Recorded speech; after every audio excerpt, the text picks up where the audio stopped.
നമസ്കാരം. ഇത്തവണ ഞാൻ സംസാരിക്കാൻ ആഗ്രഹിക്കുന്നത് ഡയറക്റ്റ്ലി ഞങ്ങളുടെ ഫീൽഡുമായിട്ട് റിലേറ്റഡ് ആയിട്ടുള്ള ഒരു കാര്യമാണ്. പീഡിയാട്രിക്സും വാക്സിനേഷനുമായിട്ട് ബന്ധപ്പെട്ടൊരു കാര്യം. ഇത് മെയ് മാസം തുടങ്ങിയിരിക്കുന്നു. ഒരു മാസത്തിനകം മഴക്കാലം തുടങ്ങും. ചിലപ്പോൾ ഈ മാസം അവസാനം തന്നെ വരും. പലവിധ മഴക്കാല രോഗങ്ങൾ കൂടാനുള്ള സാധ്യതയുണ്ട്. ഇവിടെ സാധാരണയുള്ള പല മഴക്കാല രോഗങ്ങൾക്കൊപ്പം ഇത്തവണ ഇത്തവണ മാത്രമല്ല പൊതുവേ തന്നെ മുണ്ടിവീക്കത്തിൻ്റെ ഒരു റിസർജൻസ് ഉണ്ടാവാനുള്ള ഒരു സാധ്യത കാണുന്നുണ്ട്. അപ്പോൾ കഴിഞ്ഞ മാസം നമ്മുടെ പത്രത്തിൽ വന്നൊരു വാർത്ത, ഇത് കുറച്ച് നാളുകളായിട്ട് മെഡിക്കൽ സർക്കിൾസിൽ പറയുന്നതാണെങ്കിലും കഴിഞ്ഞ മാസം മാത്രം ഈ പത്രത്തിൽ ഇതൊരു വാർത്തയായിട്ട് തന്നെ വന്നിരുന്നു. ഞാൻ അതൊന്ന് വായിക്കാം. വാക്സിൻ ഇല്ല, 14 മാസത്തിനിടെ 74,300 കുട്ടികൾക്ക് മുണ്ടിവീക്കം എന്ന് പറയുന്നത് മംസ്. 14 മാസത്തിനിടെ സംസ്ഥാനത്ത് 74,300 കുട്ടികൾക്ക് മുണ്ടുനീര് സ്ഥിരീകരിച്ചു. 2017 ശേഷം മുണ്ടുനീരടക്കമുള്ള 3 രോഗങ്ങളെ ചെറുക്കുന്ന MMR വാക്സിൻ നൽകാത്തതാണ് രോഗബാധ കൂടാൻ കാരണം. കേന്ദ്ര സർക്കാരാണ് വാക്സിൻ ഡോസ് അനുവദിക്കുന്നത്.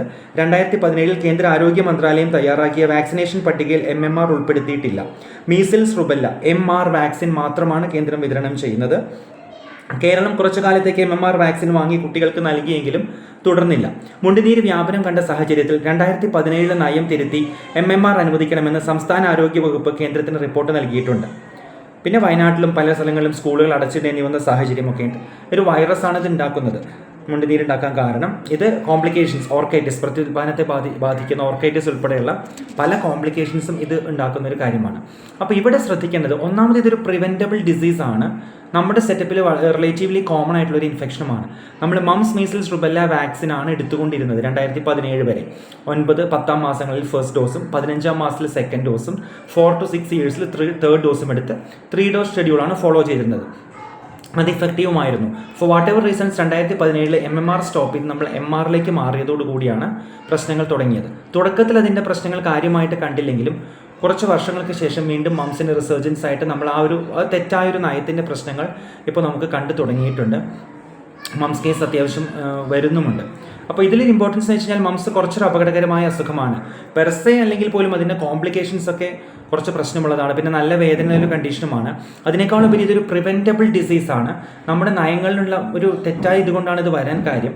അത് നമുക്ക് വേറെ ആരെയും തിരുത്താൻ, ഗവൺമെൻറ്റിനെ തിരുത്താനൊക്കെ നമുക്ക് ഇൻഡിവിജ്വലി ബുദ്ധിമുട്ടുണ്ട്. അറ്റ്ലീസ്റ്റ് വ്യക്തിപരമായിട്ടെങ്കിലും ഇത് കാണുന്നവരെങ്കിലും MMR വാക്സിൻ എടുക്കാൻ, തങ്ങളുടെ കുട്ടികൾക്ക്, ചെറിയ കുട്ടികളുള്ളവർക്ക് MMR വാക്സിൻ കൊടുക്കാൻ തയ്യാറാവുക.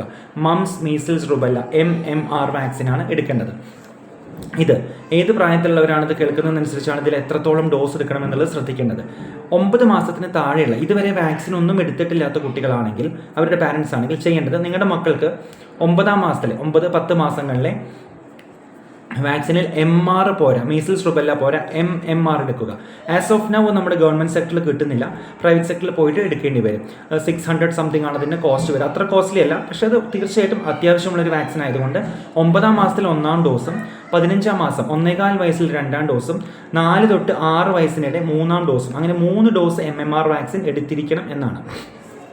ഇനി മുൻപ് മീസിൽസിൻ്റെ MMR കിട്ടിയിട്ടില്ല, മീസിൽസ്, റുബെല്ല MR വാക്സിൻ മാത്രമാണ് കിട്ടിയിട്ടുള്ളതെങ്കിൽ ആ കുട്ടികൾ 2 ഡോസാണ് എടുക്കേണ്ടത്.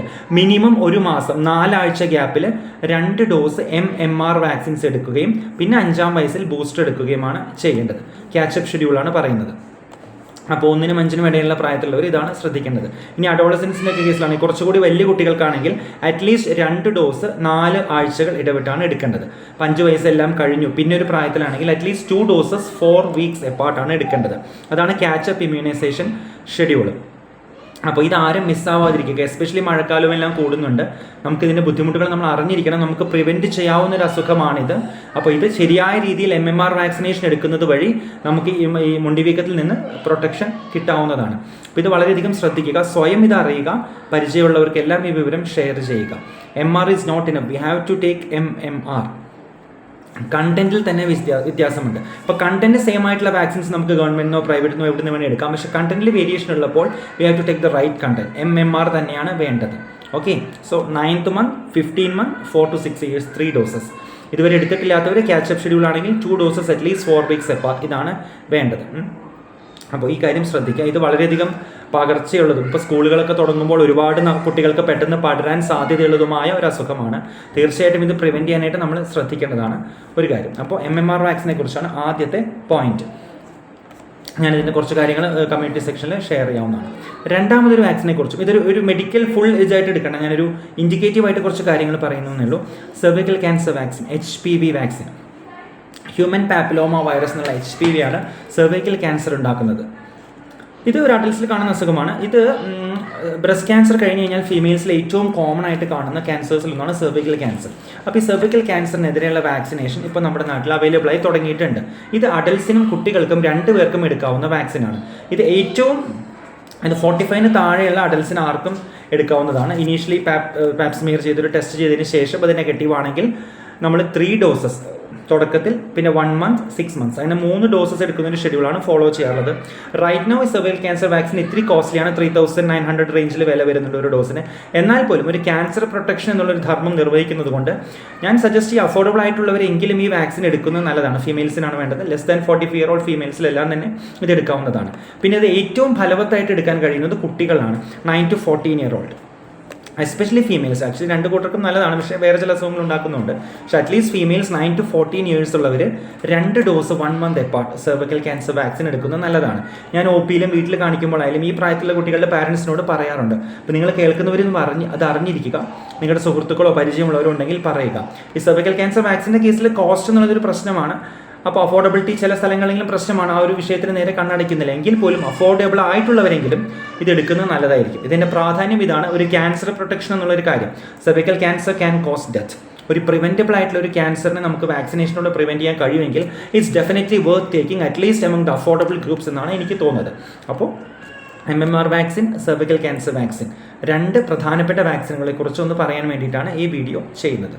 9 to 14 2 doses of HPV vaccine 1 month apart. Okay, in adults less than 45 years 3 doses 0, 1, 6 after doing pap smear definitely. അപ്പോൾ ഇതാണ് ചെയ്യേണ്ടത്. ഞാൻ എൻ്റെ വൈഫിനൊക്കെ 2 ഡോസ് എടുത്തിട്ടുണ്ട്. ഇപ്പോൾ 3rd ഡോസ് ഇപ്പോൾ ഈ മന്ത് കൊടുക്കാൻ പോവാണ്. അപ്പോൾ എല്ലാവരും എടുക്കുന്നത് നല്ലത് തന്നെയാണ്. നമ്മൾ അസുഖങ്ങൾ, ഇൻഫെക്ഷൻസിനെ ട്രീറ്റ് ചെയ്യുക എന്നുള്ളത് മാത്രമല്ല നമ്മുടെ ഹെൽത്ത് കെയർ എന്നുള്ളത്. മാലിഗ്നൻസീസ് ഉൾപ്പെടെയുള്ളവരെ പ്രിവെൻറ്റ് ചെയ്യുക തുടങ്ങിയ ഒരുപാട് ലെയറുകൾ നമ്മുടെ ഹെൽത്ത് കെയറിനുണ്ട്, വാക്സിനേഷൻ്റെ ഭാഗത്തുമുണ്ട്. അപ്പോൾ ഇതിനെക്കുറിച്ചെല്ലാം നമ്മൾ കുറച്ചുകൂടി അവെയറായിട്ട് കുറച്ചുകൂടി പേര് വാക്സിനേഷൻ എടുക്കാൻ തയ്യാറാവുന്നതാണ് നല്ലതെന്ന് തോന്നുന്നു. പലപ്പോഴും നമ്മൾ ഈ വാക്സിനേഷൻ്റെ കാര്യം പറയുമ്പോൾ ഒരു റെസിസ്റ്റൻസ് ഉണ്ടാവാറുണ്ട്. ഒന്നാമത്തെ കാര്യം MMR പ്രൈവറ്റ് സെക്ടറിൽ നിന്ന് എടുക്കണം എന്ന് പറയുമ്പോൾ അത് നമ്മളെന്തോ ലോബിങ് ചെയ്യുന്ന പോലത്തെ ഒരു മെൻറ്റാലിറ്റിക്കും ചിലർ കാണിക്കാറുണ്ട്. ഇതല്ല വിഷയം. നമുക്ക് കണ്ടന്റ് സെയിം ആയിട്ടുള്ള വാക്സിൻസ് ഗവൺമെൻറ്റിന്നോ പ്രൈവറ്റിന്നോ എവിടെ വേണമെങ്കിൽ എടുക്കാം. പക്ഷേ കണ്ടന്റിൽ വേരിയേഷൻ വരുമ്പോൾ we have to take the better option, whether it been private sector or government sector. MR is not equivalent to MMR. So MMR എടുക്കുക. ഇത് ഗവൺമെൻറ് സെക്ടറിൽ വീണ്ടും വരുമെന്ന് പ്രതീക്ഷിക്കുന്നു. സർക്കാർ നയങ്ങൾ മാറ്റുകയും MMR ഫ്രീ ഓഫ് കോസ്റ്റ് ആയിട്ട് അവൈലബിൾ ആക്കുകയും ചെയ്ത് കഴിഞ്ഞാൽ സന്തോഷം. പക്ഷേ അത് വരുന്നത് വരെയെങ്കിലും we can wait for the policies to change. We have to take best care of our children. So MMR vaccine എടുക്കുക. സെർവിക്കൽ ക്യാൻസർ വാക്സിനെ കുറിച്ച് അവെയർ ആയിരിക്കുക. It's for the future. നമ്മുടെ കുട്ടികൾ വളർന്ന് ഭാവിയിൽ ജീവിക്കേണ്ടവരാണ്.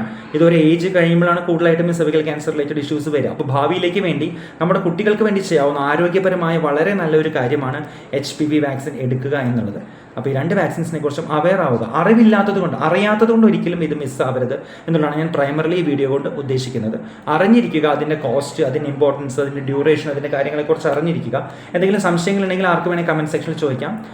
അറിയാവുന്ന ഡീറ്റെയിൽസ് പറഞ്ഞു തരാം. പിന്നെ കമ്മ്യൂണിറ്റി സെക്ഷനിൽ കുറച്ച് കാര്യങ്ങൾ ഷെയർ ചെയ്യുകയും ചെയ്യാം. അപ്പോൾ ഈ വീഡിയോ കേൾക്കുക. ഞാൻ സാധാരണ ഒരുപാട് ലൈക്ക് ഷെയർ കാര്യങ്ങളൊന്നും പറയാറില്ല, പക്ഷേ ഇതൊരു മെഡിക്കൽ വിഷയമായതുകൊണ്ടും ഡയറക്റ്റ്ലി ഞങ്ങളുടെ ഫീൽഡിലുള്ള വിഷയമായതുകൊണ്ടും ആരോഗ്യത്തെ ബാധിക്കുന്ന കാര്യമായതുകൊണ്ടും നിങ്ങളുടെ സുഹൃത്തുക്കൾക്കും പരിചയമുള്ളവർക്കും ഈ വീഡിയോ ഷെയർ ചെയ്യുക. ആർക്കെങ്കിലും ഒക്കെ ഉപകാരപ്പെടട്ടെ. Thank you.